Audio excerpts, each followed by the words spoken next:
Hey, if that's Steve, please like and subscribe. Please click on the Deck Heroes icon, click on subscribe. It's 100% free. Well, blood in, blood out. Also, click on notifications just to make sure that you don't miss out on any amazing content. All is good, all is good. Let's get the camera the correct way around.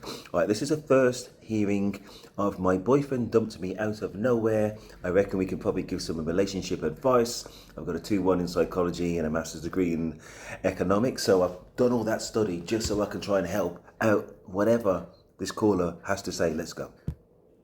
Hey, thanks so much for talking to me. Of course, thanks for calling. What's up? All right, so 2 weeks ago, my boyfriend broke up with me unexpectedly and abruptly after 7 years together. Oh, wow.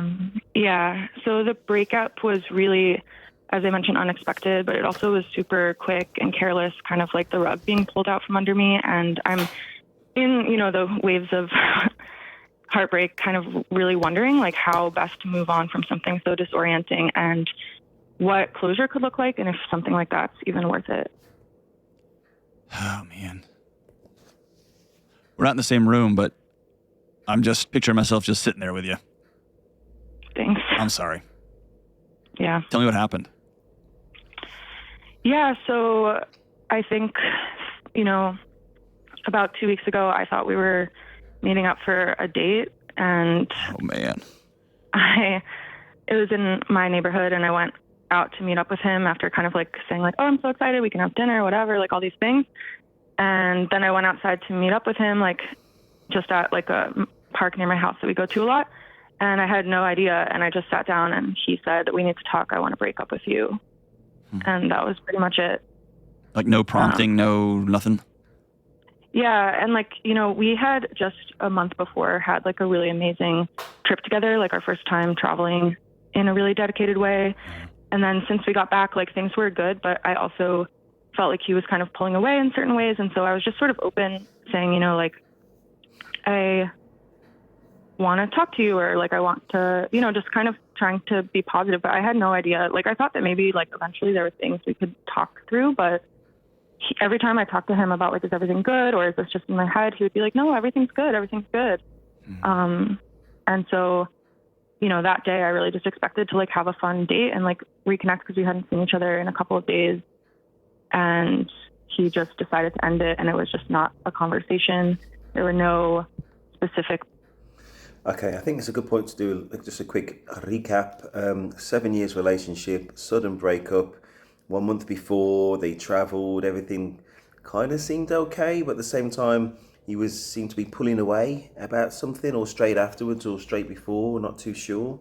But then, as I say, then the breakup came. So I think what we need to find out basically is if this thing is salvageable. I'm guessing at some point you're going to have to get into some kind of conversation. Just, can we talk? You know what I mean? That kind of conversation, and just see and ask again what the issues were and why the breakup happened, basically. So yeah, is it something fixable, or is there somebody else in the picture all of a sudden? And yeah, but it still brings it back to, once you actually hear his point of view, and hopefully he's honest, and this is the chance you're going to take. Basically, he's either going to be honest and upfront about what the issue is, so you've got a chance to solve it, or he's not going to be honest for his own reason that he's already given up on it, or even worse, that he's trying to look after your feelings, because really what you need now is just this brutal honesty, or something along those lines. You know what I mean? And everything else is not going to be enough. So, yeah, it's going to be a conversation had at some point. Let's go. Issues pointed to, there was no care. There was no, like, it felt like he had just come to deliver the news and like couldn't wait to get out of there. Yeah. I mean, I always want to try the best I can to put myself in somebody else's pants on the other side of that conversation. And so Totally. I get like 7 years if something's been building and building and building, like doing that compassionately, and I would even say honorably, means sitting in a series of conversations and basically just in a spa of discomfort, right? Just hot bubbling water of discomfort, and there can be like, I need to do this, I've got to do this, and you kind of amp yourself up for it and just rip the Band-Aid off, and you're left there just exposed. Have y'all had any follow-up conversations? Y'all were together 7 years, the better part of a decade. Yeah. Y'all had any follow-up conversations? Y'all go have coffee? Before we get into the follow-up conversations, I'm just trying to think, like, in all the dating I've had, and I say it may well be different to hers, I must admit, but do we really think that after 7 years there's nothing changed at all? There was no signs whatsoever. And again, I'm not blaming her. I'm just trying to see about if there were clues beforehand that she could have picked up on and just kind of put out of her mind, but it wasn't quite right. Changing patterns about what he used to do. Was he staying out more? Was he being withdrawn before? Listen, I don't believe that he was just as engaged as he was at any other time, other than in the few weeks after the holiday. And when was that holiday booked? It might have been booked a long time ago. You know what I mean? And what are you going to do? He's not going to not go on a holiday that he's paid for. You know what I mean? And he's not going to try and... At best, if he was still invested in the relationship, he was going to try and make it work for all the time up to the point where he broke off, right? But usually in this kind of situation, especially in a long-term relationship, there is an issue over a period of time where you obviously settled, and then there's that period of time where it's, oh no, maybe not, and then you probably try and work through it, which is strange, because obviously they haven't had a conversation, and if you can't work through it, then you get the breakup beyond that. But it is slightly bizarre, more than slightly bizarre, how that just didn't work out in this instance. I mean, like, no. I deal with exes who, they file for divorce, then they go sit down at a diner somewhere. Not everybody, of course, but then they say, like, okay, here's reality. And it sounds like you didn't get that at all. Yeah, so basically, he was about to leave town the next day, and I was so, like, blindsided. I didn't really know so much what to say. Like, we probably talked for, like, 30 minutes, and maybe that was, like, longer than he even intended to stay. And then we said, maybe we'll need to have another conversation, but it was definitely not, like, let's put a pin in this and talk later when you've had a little time to process. And so a few days later, he texted me saying, I'm back in town if you want to talk again. Let me know, but also I understand if you don't or whatever, or you need more time. But, like, of course we got to talk. 7 years. Yeah. So, later, I think, so I decided to... Yeah, that sounds more like if you need a bit more kind of questions to ask in order to process kind of conversation. So I think she would need to prepare herself for that. It doesn't sound like he's in the mindset of, let's try and work through this thing. I mean, he didn't try and do that before they actually broke up. So for me personally, I when it's done for me. You know what I mean? But I know it's easy to say, and I guess it's case specific. And 7 years is a long time. I've never been in a 7 years long relationship. Very, very likely that it is worth actually having a conversation where you do try and resolve things. So yeah, I would take him up on that offer. Gather yourself together, prepare yourself for the worst. Have some questions in mind, mainly along the lines of, what happened and what can you do anything, and that's where your mind's going to be and what you can fix. A couple of days later, like, I don't know if a conversation right now feels most helpful to me, because I don't really know, like, what, this person has told me that they don't want me in their life anymore. So am I meant to go sit there and say, can you actually try to come up with some more reasons to tell me to my face why you don't want to be with me? Yeah, and listen, you're angry. To protect myself. You've gone to anger. So I want you to treat this as though somebody died, or something died, because something did die. And it's not just, here's a few things that died. Your relationship. Mm-hmm. Your trust in yourself.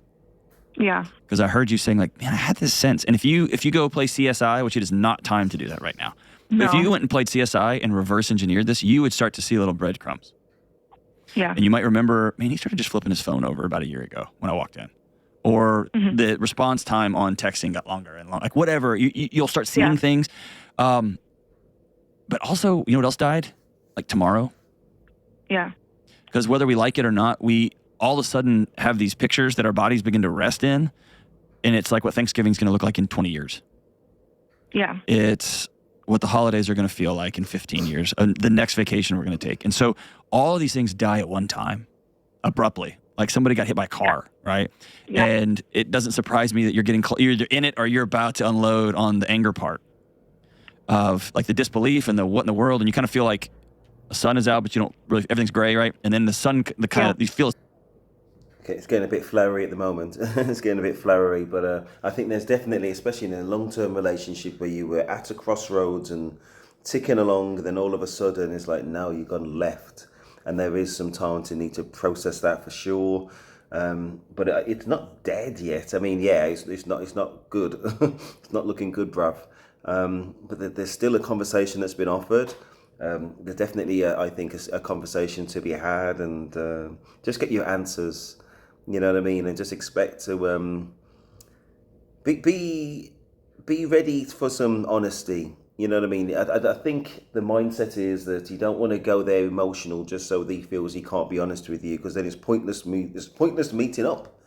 Yeah, just as much as possible. I know it's easy to say, go there mentally prepared for whatever he's going to say. For honesty, that's what you're going there for. You know what I mean? That's what you're prepared for mentally, and hopefully that's what you get. And hopefully there will be some route to kind of resolve things, or if not, that the only option you will have is just beginning that process of closure. So yeah, 100 days, and then you just get pissed.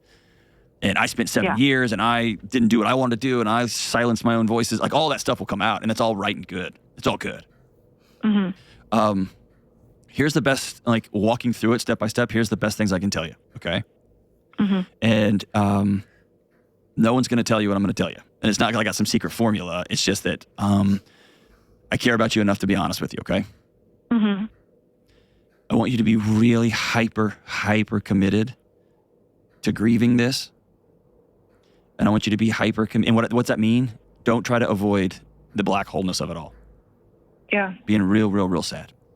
Being real mad. Don't run from that. Did he just say, don't hide from the sadness, go into a black hole? That's bizarre. I've got a degree in psychology. He's a doctor, doctorate level. I'm undergraduate level.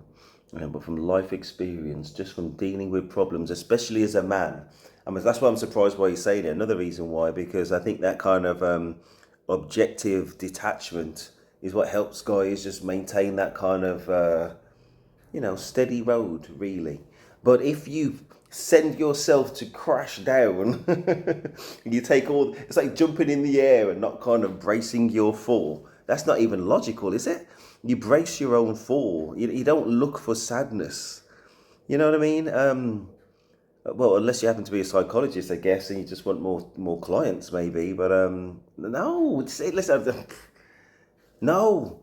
You look to the fortitude of all the things that you've gone through. You mentally prepare yourself for some bad news, and that you may well not get the outcome that you want. But that doesn't kind of throw away the 7 years that you've had. You know what I mean? It's better to kind of get the truth and honesty now so you can deal with it, and you know in yourself that you can, and you've got that resolve because you've done it before. You know what I mean? And the best thing, it may well not be, it's not over necessarily because you haven't had that conversation, but if it is over, the best thing is that you don't live a lie, and you can get on with your life, and it's most definite that you can in 2024, go in whatever direction you need to go in. And as painful as it may well be for a time, as with all things that are painful, they're painful for a day, not a season. And you will be fine, and you will get through this, and just know your strengths. Something along those lines. I don't know. It's easy to hide behind anger. It's easy to go hook up with somebody else. It's easy to... No one's going to tell you what I'm going to tell you. And it's not like I got some secret formula. It's just that I care about you enough to be honest with you, okay? Mm-hmm. You're absolutely right. Nobody will tell you what you're about to tell her. Mm-hmm. I want you to be really hyper committed to grieving this. And I want you to be hyper committed. And what's that mean? Don't try to avoid the black holeness of it all. Yeah. Being real sad. Being real mad. Don't run from that. It's easy to hide behind anger. It's easy to go hook up with somebody else. It's easy to go, it's easy to do all that. Real sad. And I missed the bit about real mad. What does he mean by that? What's that going to achieve? Mad about what? It's not mad. It's no. There's nothing to come from being mad. What, she makes a show of herself? She kind of destroys any opportunity that she can have if there was anything. In a 7-year relationship, it's not necessarily done at that stage. Are you never done a makeup breakup? Way too early for that. Way too early for that. I mean, it may well be, but come on. No way, and anger is not the result. You got to be with everything you say about exposing yourself to the maximum amount of sadness and anger. All that is definitely wrong.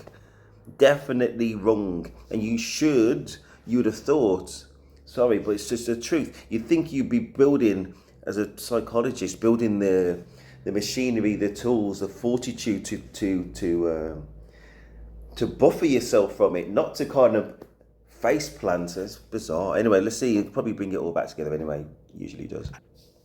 The hard yet healing part is to say, I was super vulnerable and somebody ripped my heart out. I don't even know why. They just did. And then the last thing I would tell you to do is be hyper committed to like the discipline, which is another word that people don't like in grief. Doing the 4 or 5 things every single day that will keep you healthy. Mm-hmm. Is that a walk? Is that calling a friend? Is that meeting a girlfriend for coffee in a diner? Like, you know what I mean? Like, what are the things that you know? I need to go see the sunshine every day. I need to turn off Netflix and go to bed. Because this is just going to be, I mean, you got a broken heart. It's just going to be hard for a while. Yeah. And none of that is pleasant. None of that's fun. And none of that's right. But I want you to play a 2-year game, a 3-year game. Who are you going to be in 2 years or 3 years? Not how do you make this go away, or how do you get all the answers, or how do you go play CSI New York or whatever. Right. And none of that makes you feel better today, and I'm sorry. I think we got to the heart of it now. So there's a 2 or 3 year pattern. Am I getting this wrong? The plan is to have 2 or 3 years of sadness. So I'm going to go rewind. The plan is to have 2 or 3 years of sadness so you can come out on the other side. Why is that necessary? Wow. Listen, she's not come to the table in tears and all that kind of stuff. And that's the good news.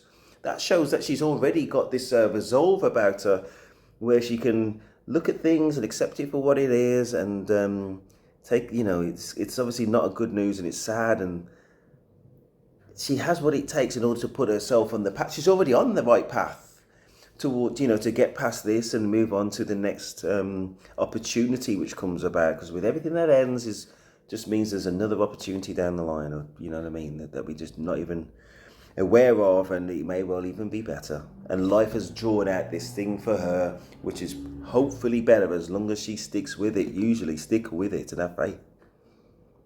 Or is it this 2-3 years of sadness with you face planted into the ground? Bizarre. Anyway.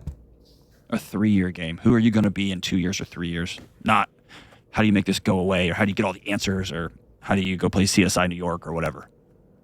Right. And none of that makes you feel better today, and I'm sorry. I think that will be good. Do you miss him? Or do you miss what y'all have? Yeah. No, I really miss him. And I think that's what's really hard. It kind of feels like, you're like a kid and you have like a best friend and they just like decide they don't want to like hang out with you anymore. And I think that's obviously like the loss, and I feel committed to like processing that. But I think one of the really hard parts about the way that it happened, and I'm finding myself like really focusing on how it happened so abruptly, is that, we were partners, I thought, for so long. And for him to kind of make this decision without letting me in or talking to me or having any kind of compassion, like he basically, I feel like my agency and like my voice was sort of stripped. And so I'm wondering if eventually, like when I feel like I'm in a stronger position, if it might be helpful for me to kind of reinsert myself in the narrative and be able to kind of close it and speak for myself and say, like this was for what? Rough. But yeah. Because here's what you're experiencing. You're experiencing the collision of what I would call theoretical proposition and reality. And did you go to grad school? No. Okay. You speak as a grad student, which is awesome. That was my world. But you speak in the way of things, the way things should be. And every hard, brutal, ugly conversation, I deserve a voice in it. And I go with you theoretically. That's just not how the world works. Mm-hmm. The way the world works is True, long-standing romantic relationships and love and partnerships and growth takes one terrifying foundational pillar: risk. I'm going to put it all out there, and you can rip my heart out of my chest. And unfortunately, if you try to quote unquote insert yourself and have agency and power, then it becomes this tug of war and it never truly settles into one ship. And I think all of our modern... Oh, sorry, we'll read one. Just trying to process what we're talking about now. Is he just talking about you have to put yourself out there in love? You know what I mean? You have to take risks in love. You know what I mean? You have to make yourself vulnerable and open yourself. I don't know where we've gone. Let me go back a little bit more. Let's see. Pillar: risk. True, long-standing romantic relationships and love and partnerships and growth takes one terrifying foundational pillar: risk. I'm going to put it all out there, and you can rip my heart out of my chest. And unfortunately, if you try to quote unquote insert yourself and have agency and power, then it becomes this tug of war and it never truly settles into one ship. And I think all of our modern dating and relationships has turned into a chaotic mess because people are trying to self-actualize in a marriage, and that's not what they're for. They're trying to self-actualize, become the best you inside of a romantic relationship. And the reality is the only way to get to the best life is to fully say, this is all of me. Do you still love me? Please don't hurt me. And there's some... We're talking about self-actualization, like as basically, I think he said, individual perspective in a marriage. This may well be true, but how does that relate to the situation that she's in? I mean, is he kind of... I mean, what is he doing? What are we doing? What are we trying to do here? We're trying to deal with the fact that she's now single, and you're talking about love, taking a chance on love and all that stuff. Well, he didn't really. It was just kind of in the abstract. And if it's not concrete what we're talking about, what are we talking? I don't know what. Anyway, let's go on. Thing about getting your heart ripped out is to fully say, this is all of me. Do you still love me? Please don't hurt me. And there's something about getting your heart ripped out. It feels powerless. It makes you feel small. It makes you feel dumb. It makes you feel all those things. And all those feelings are right, but it doesn't mean you are wrong to risk. It just means somebody broke your heart. Don't do this by yourself. Set up get a group of 3 girlfriends and just say, I'm going to text you over the next month because I'm heartbroken. And if I text you at 11 o'clock, just text me back, please. Or if I say I need an emergency coffee, please.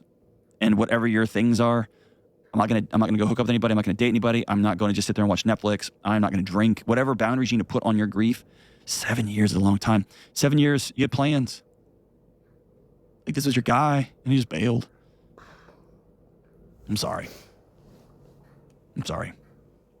Now's not the time for power and strength and all shit. Now's the time just to sit and go, I loved and I lost. And it just stinks. Thanks for the call, Taylor. Call anytime. Yeah, that's what he was talking about. Just taking a chance on love. You took it, and in a different video, he was talking about in a long-term relationship, don't kind of devalue the time that you've had. You know what I mean? If you can look back at it and say that you've grown from it, and say this relationship's not even over. I think that advice he gave to another person was probably better than this abstract thing about taking a chance on love. You know what I mean? You got to put yourself out there. I think the point was, anyway, it's all good.